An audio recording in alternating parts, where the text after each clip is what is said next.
Asnatasha Kristiani Sitania PC dari Program Studi Kesehatan Masyarakat, Fakultas Kesehatan Masyarakat, Universitas Nusa Cendana. Saya dari Peminatan Epidemiologi. Video ini saya buat untuk memenuhi tugas ujian akhir semester dari mata kuliah Analisis Data dan Manajemen Data Epidemiologi. Nah, video ini saya buat untuk menunjukkan bagaimana cara kita membuat kuesioner, melakukan entry data, serta melakukan analisis data di aplikasi EpiInfo. Bagaimana cara membuatnya? Mari simak videonya. Oke, jadi EpiInfo adalah aplikasi yang dikembangkan oleh CDC di Amerika Serikat khusus untuk kebutuhan analisis statistik di bidang epidemiologi dan kesehatan masyarakat. Aplikasi ini banyak digunakan untuk mendukung pengelolaan data, analisis, serta pelaporan hasil penelitian ataupun survei kesehatan. Nah, EpiInfo ini mempunyai 6 menu utama. Yang pertama ada Create Forms yang digunakan untuk mendesain dan membuat kuesioner. Menu kedua ada Enter Data yang berfungsi untuk memasukkan ataupun mengentry data dari kuesioner yang telah dibuat sebelumnya. Yang ketiga ada Create Maps yang berfungsi untuk menampilkan dan memetakan data survei secara geografis pada peta. Data dapat diplot berdasarkan wilayah atau koordinat GPS. Menu yang keempat ada Statistik yang berfungsi untuk membantu menghitung kebutuhan besar sampel, estimasi prevalensi, odds ratio, dan perhitungan statistik dasar lain yang sering dibutuhkan dalam penelitian epidemiologi. Menu yang kelima ada Klasik, dan menu yang keenam ada Visual Dashboard. Kedua menu ini mempunyai fungsi yang sama, yaitu digunakan untuk melakukan analisis statistik terhadap data yang sudah dimasukkan. Perbedaan dari kedua menu ini terletak pada visual yang ditampilkan. Oke, kita telah mengatur. Oke, jadi langsung saja kita masuk dalam membuat kuesioner, melakukan entry data, serta kita akan belajar bagaimana cara menganalisis dari aplikasi EpiInfo.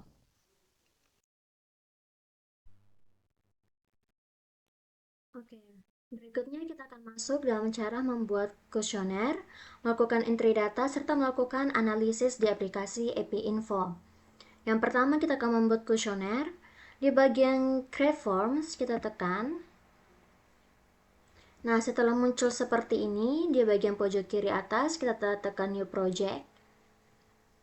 Nah, setelah muncul tampilan seperti ini, kita akan membuat nama untuk kita menyimpan file kita, nama file. Dalam di EpiInfo, dalam membuat nama, kita tidak menggunakan spasi. Jadi semua katanya digabung saja. Misalnya di sini saya akan membuat nama filenya itu latihan membuat kuesioner.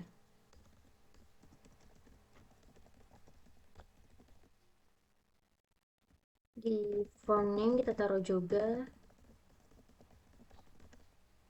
Nah, untuk deskripsi ini opsional, kita bisa mengisinya atau tidak. Dan untuk bagian locationnya ini, itu adalah lokasi di mana file kita tersimpan di laptop. Jika sudah, kita tekan OK.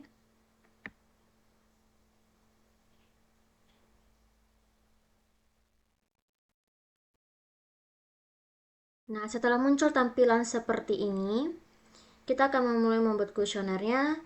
Untuk pertama, kita akan membuat judul.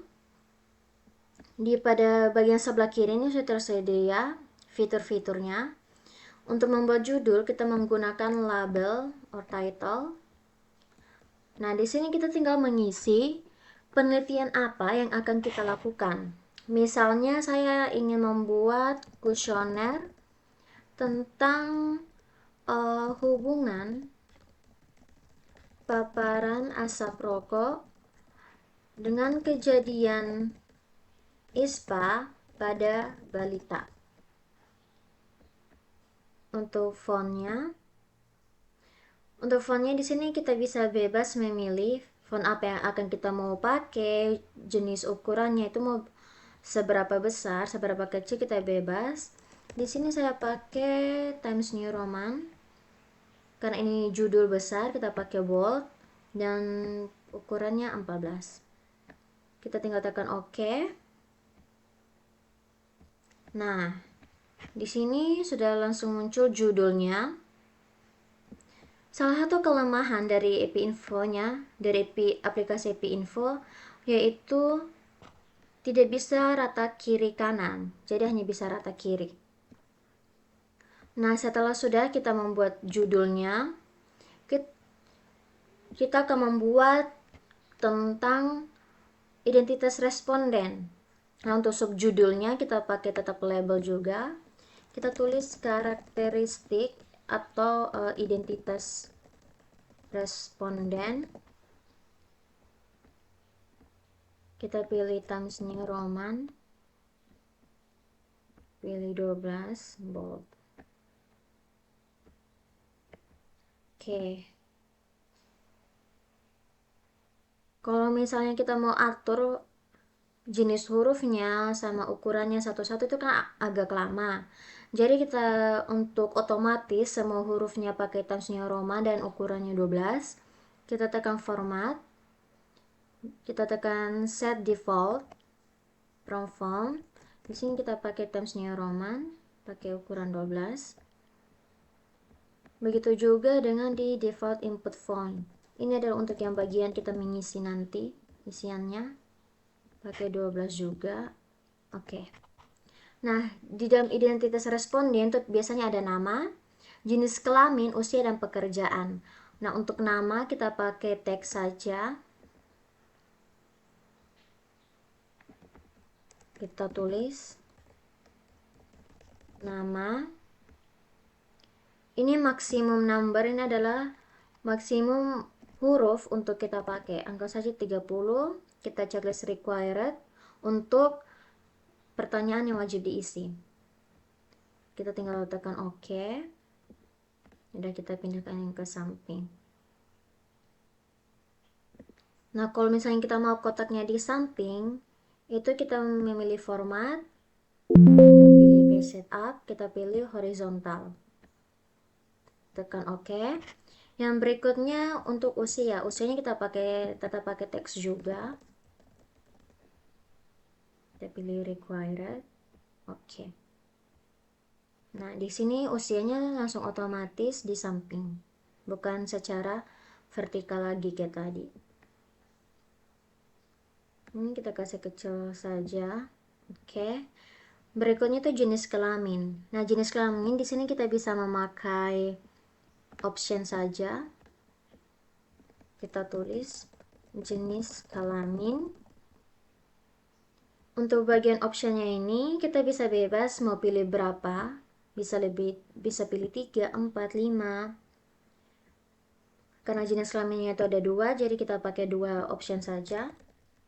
Pria, wanita. Kita tinggal tekan OK. Nah, muncul seperti ini. Nah, option ini adalah fitur di mana kita hanya bisa memilih atau mencentang satu saja, satu option saja. Nah, kemudian kita akan buat terkait pekerjaan. Pekerjaan di sini kita pakai legal value saja. Di sini kita tulis pekerjaan. Kita pilih required. Nah, di sini di bagian data source ada 3 titik, kita tekan itu. Kita pilih create new. Nah, di sini kita kasih masuk pekerjaan apa saja yang kita mau taruh. Misalnya PNS, ini petani atau pekebun, nelayan, pekerja swasta, IRT, tidak bekerja, maupun lainnya. Jika sudah, kita tinggal tekan OK.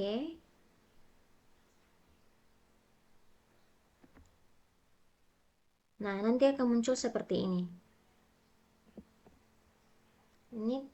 Nah, kalau misalnya ini sudah, di sini kita juga bisa memilih untuk mengubah sesuai urutan tadi.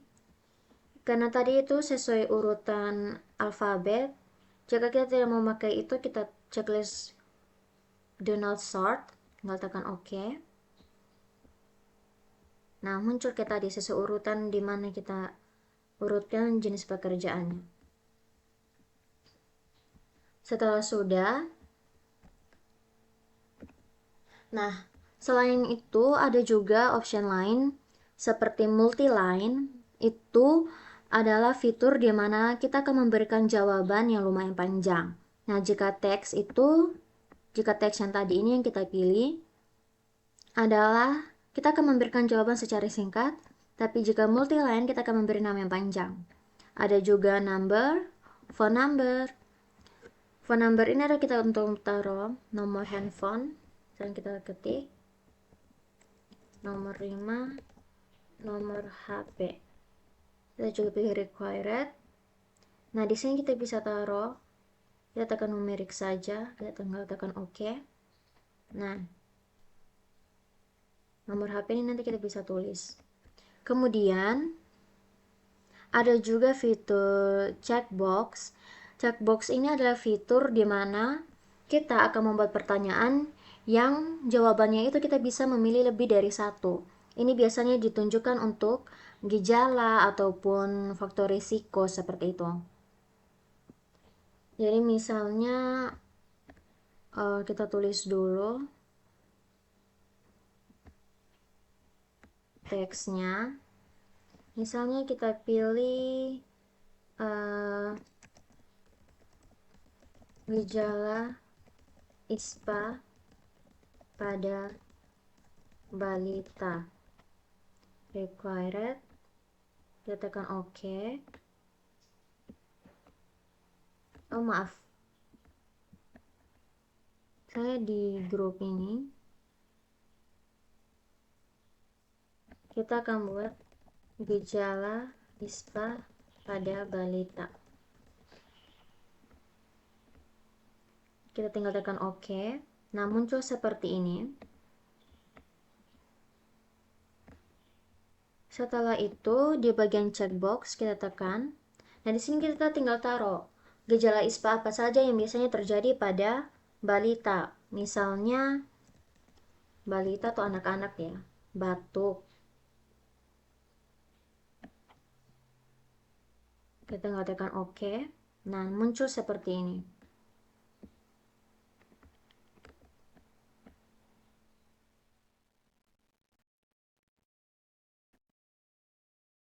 Habis itu, selain batuk, mungkin kita bisa taruh sesak napas.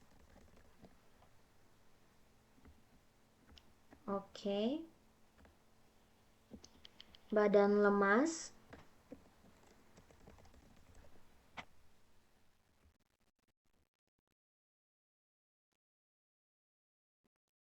Dan juga demam.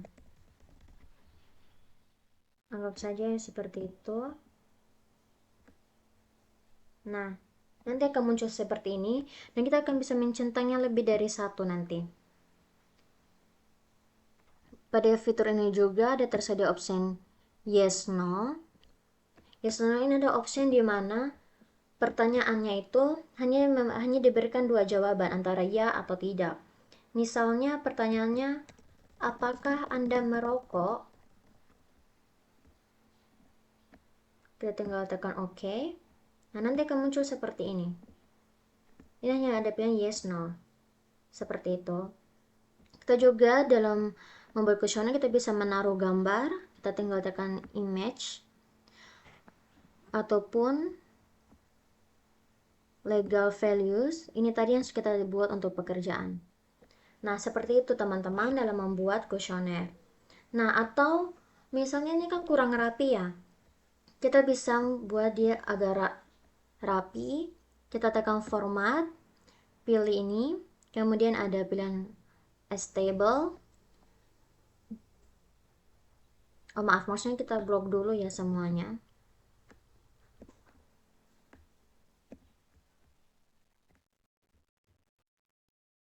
Ini kita blok, kemudian baru kita tekan format, kita pilih ini stable. Nah, nanti dia akan sama rata seperti ini, teman-teman. Aduh, dia punya bagian apa pertanyaan dong, ini akan sama.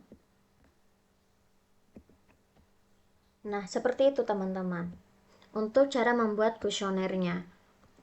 Kemudian ini kan kuesioner yang baru kita buat. Nah, di fitur ini juga, di fitur EPI Info ini, di aplikasi EPI Info ini, kita bisa membuka project yang sebelum kita telah kerjakan. Kita kembalikan saja dulu. Nah, kita tekan create forms kembali. Di sebelah new project ada menu open project. Kita tinggal tekan itu. Nah, anggap saja di sini saya akan yang sebenarnya telah didapat, yaitu tentang penelitian. Nah, ini adalah contoh kuesioner yang telah dibuat sebelumnya. Jadi, jika kita sudah membuat, terus jika kita membukanya kembali, tinggal tekan di open project. Nah, setelah begini, kita akan melakukan entry data. Kita bisa lakukan saja lanjut di bagian atas ini ada tulisan enter data, tinggal kita tekan.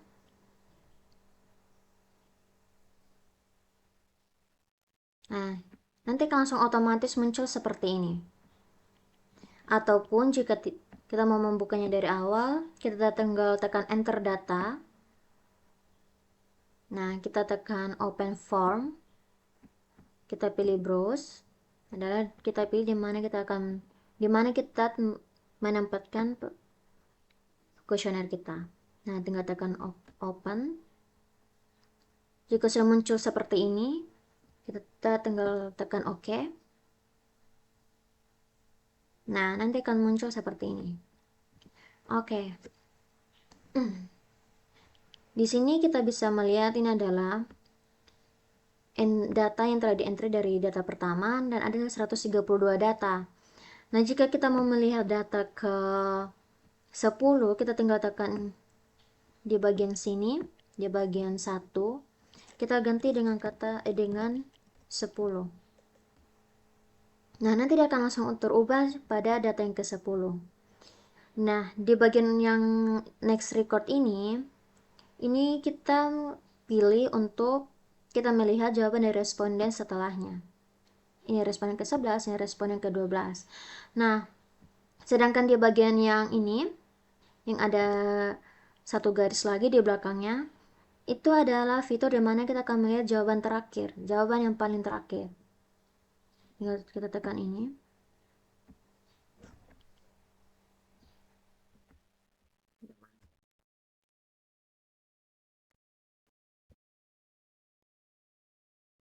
Sebenarnya laptopku ada bermasalah.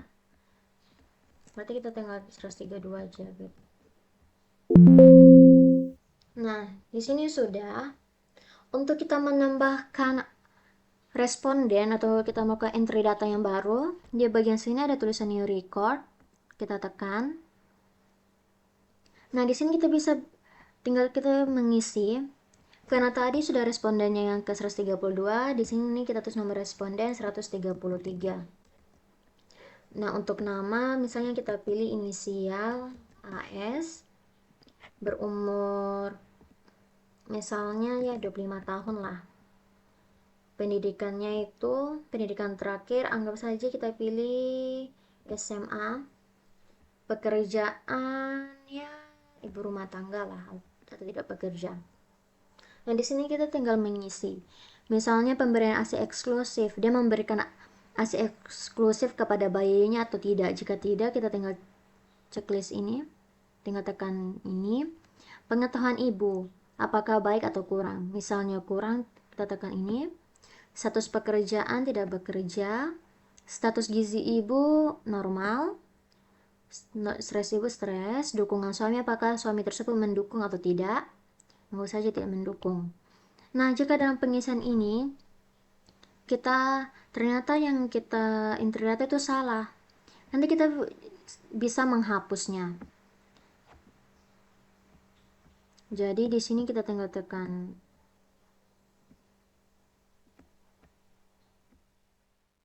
Nah, ini kan yang respon yang berita isi ya. Nanti kita tinggal tekan delete.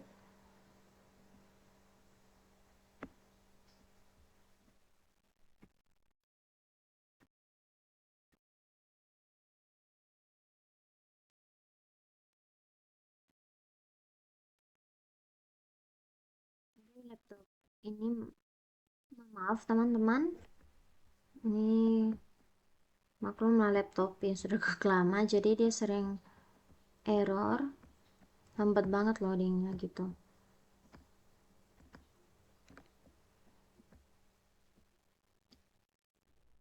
Oke, kalau misalnya kita menemukan salah satu kesalahan dalam kita mengisi kuesioner, kita bisa kembali di edit form.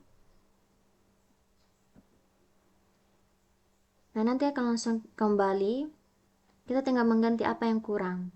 Dan jika kita sudah memperbaikinya, kita akan melakukan enter data, tinggal tekan enter data lagi gini.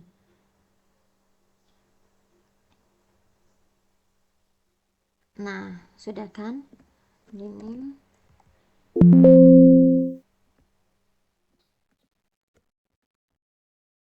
Kenapa nggak bisa terhapus ya?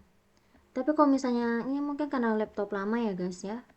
Jadi teman-teman kalau misalnya teman-teman tekan delete, nanti dia akan muncul. Nanti dia akan terhapus responden ke 133 ini. Dan jika misalnya teman-teman ingin mengembalikannya, tinggal tekan on delete aja. Nanti dia tidak terjadi terhapus gitu teman-teman. Nah, setelah sudah, kita akan kembali. Nah, di epinfo ini datanya itu sudah terrecord, sudah tersave secara otomatis. Kita tinggal tekan save. Oke. Setelah sudah, kita akan keluar. Nah, kemudian kita akan masuk ke fitur klasik dan visual dashboard. Ini adalah fitur untuk kita melakukan analisis. Oke teman-teman, setelah kita melakukan membuat kuesioner dan melakukan entry data, kita akan masuk pada analisis data. Kita tekan klasik.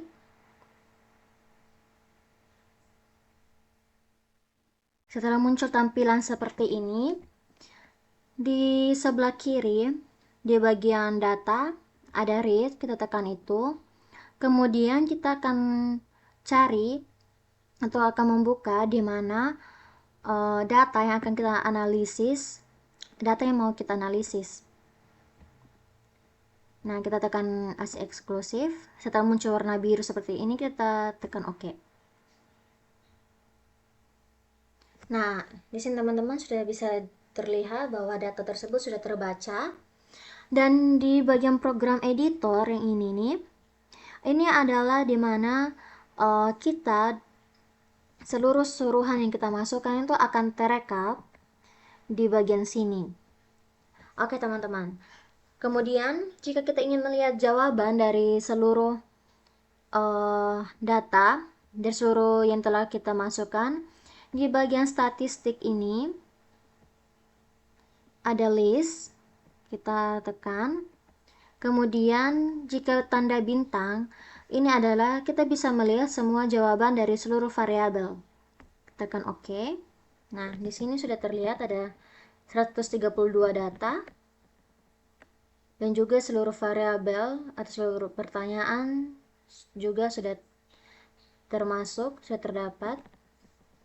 Nah, tapi kalau misalnya kita cuma ingin melihat beberapa variabel saja, itu bisa kita kembali tekan list. Kita tekan yang anak panah ini, yang anak panah ke bawah. Kita bisa pilih. Misalnya kita mau lihat status gizi ibu dan juga mungkin dukungan suami, ataupun misalnya kita lihat 3 variabel ya, pengetahuan misalnya. Kita tinggal tekan OK. Nah, di sini sudah terlihat muncul 3 variabel saja sesuai yang kita masukkan tadi. Begitu teman-teman. Nah, kemudian misalnya kita akan melakukan uji analisis bivariat. Kita mau lihat frekuensinya. Itu pada bagian statistik ini kita tekan frekuensi. Kemudian ini sama kayak tadi, tanda bintang itu untuk semua variabel. Misalnya kita cuma mau lihat terkait status gizi ibu, kita tinggal tekan OK. Nah, di sini sudah terlihat bahwa status gizi ibu itu yang normal ada 99 dari total 132 responden tadi, dan yang status gizi kurang itu ada 33. Di sini juga sudah ada presentasinya, yang normal 75%, yang kurang 25%. Begitu teman-teman. Atau misalnya kita mau lihat tentang ini. Kita mau lakukan uji analisis bivariat dua arah pada bagian outcome variable. Misalnya kita pilih ASI eksklusif. Kita pilih apa ya? Pengetahuan. Untuk exposure-nya kita pilih status gizi ibu. Kita tinggal tekan OK. Nah, di sini kita sudah bisa melihat teman-teman bahwa ibu yang memiliki status gizi normal itu yang pengetahuannya baik itu ada 34, dan yang pengetahuannya kurang itu ada 65.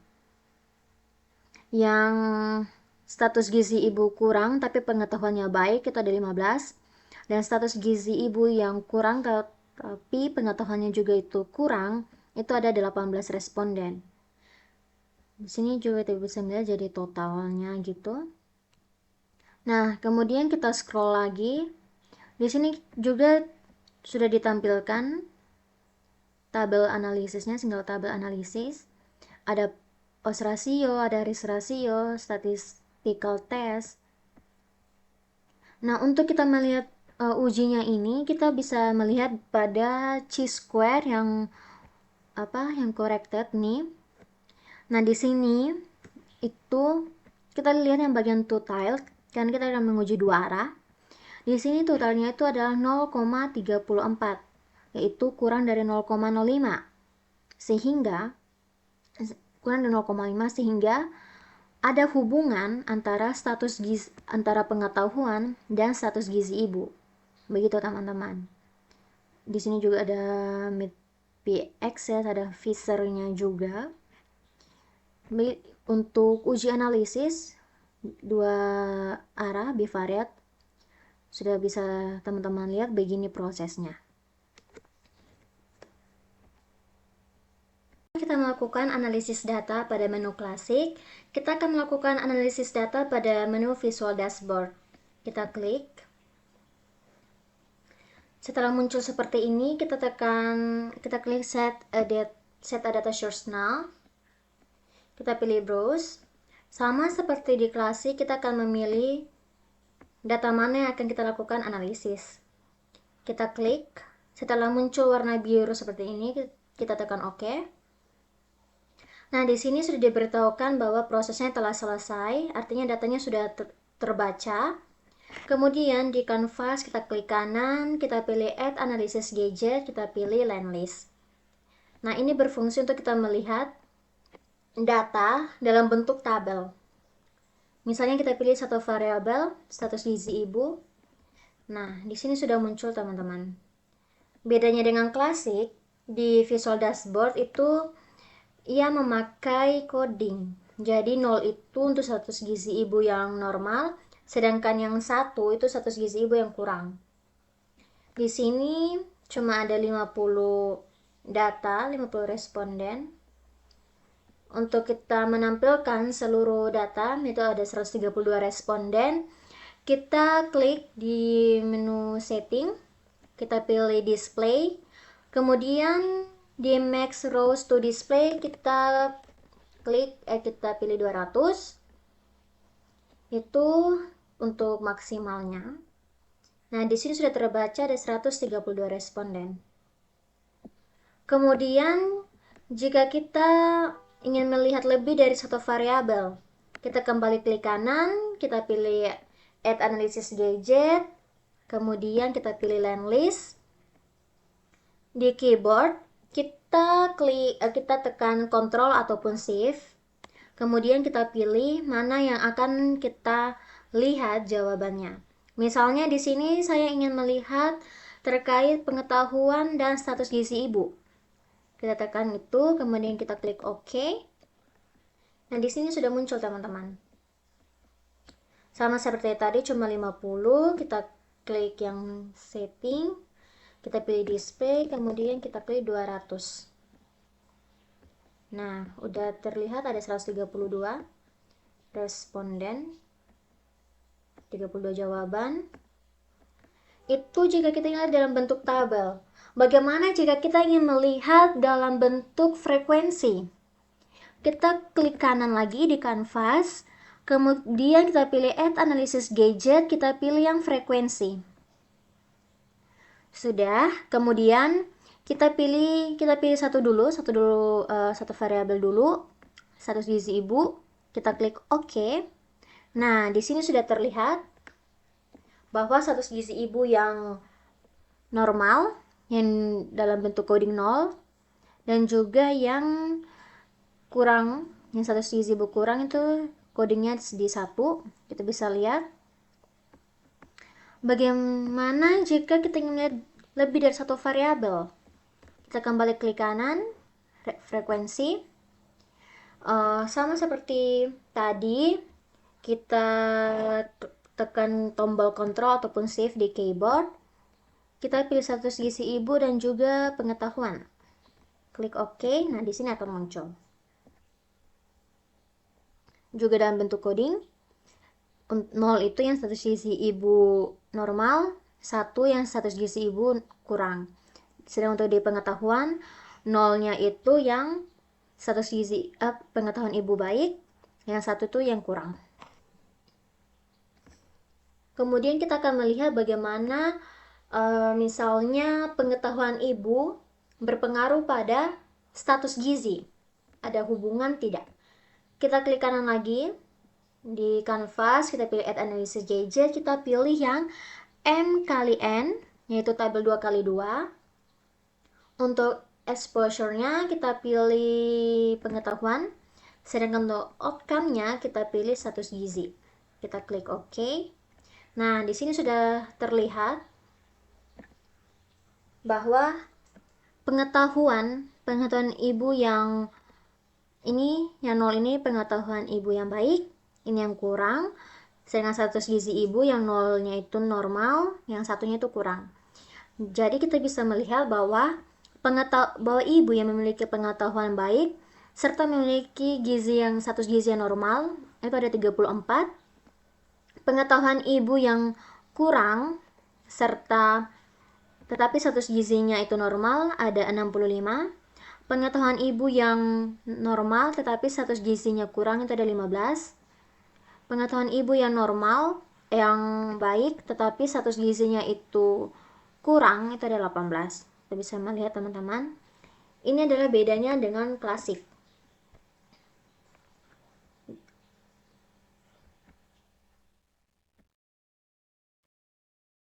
Oke, ini tampilannya untuk visual dashboard.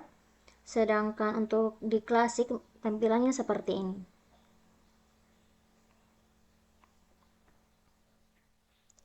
Oke. Di sini juga kita bisa melihat chi-square-nya. Ini sama ya teman-teman.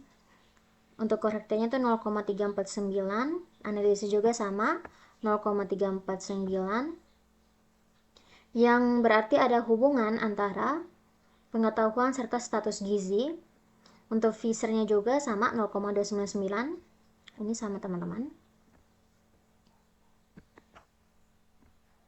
Oke, jadi ini tampilannya. Ibu yang memiliki pengetahuan yang baik, tetapi status gizi dan juga status gizinya itu normal ada 34. Ibu yang memiliki pengetahuan baik, tetapi status gizinya kurang itu ada 15. Ibu yang memiliki pengetahuan kurang, tetapi status gizinya itu normal ada 65. Ibu yang memiliki pengetahuan yang kurang dan juga status gizinya kurang itu ada 18. Jadi seperti itu teman-teman. Kemudian kita juga bisa melihat rata-rata. Kita klik kanan, kita pilih Add Analysis Gadget, kita pilih yang means. Kemudian misalnya kita pilih yang status gizi ibu, kita klik OK. Nah, di sini sudah bisa kelihatan teman-teman. Ada 132 responden, ada bagian means-nya, ada bagian minus, mediannya juga. Oke, teman-teman. Nah, demikian video tutorial untuk membuat kuesioner, melakukan entry data, serta melakukan analisis di aplikasi EpiInfo. Semoga video ini bermanfaat untuk kita semua. Bye-bye!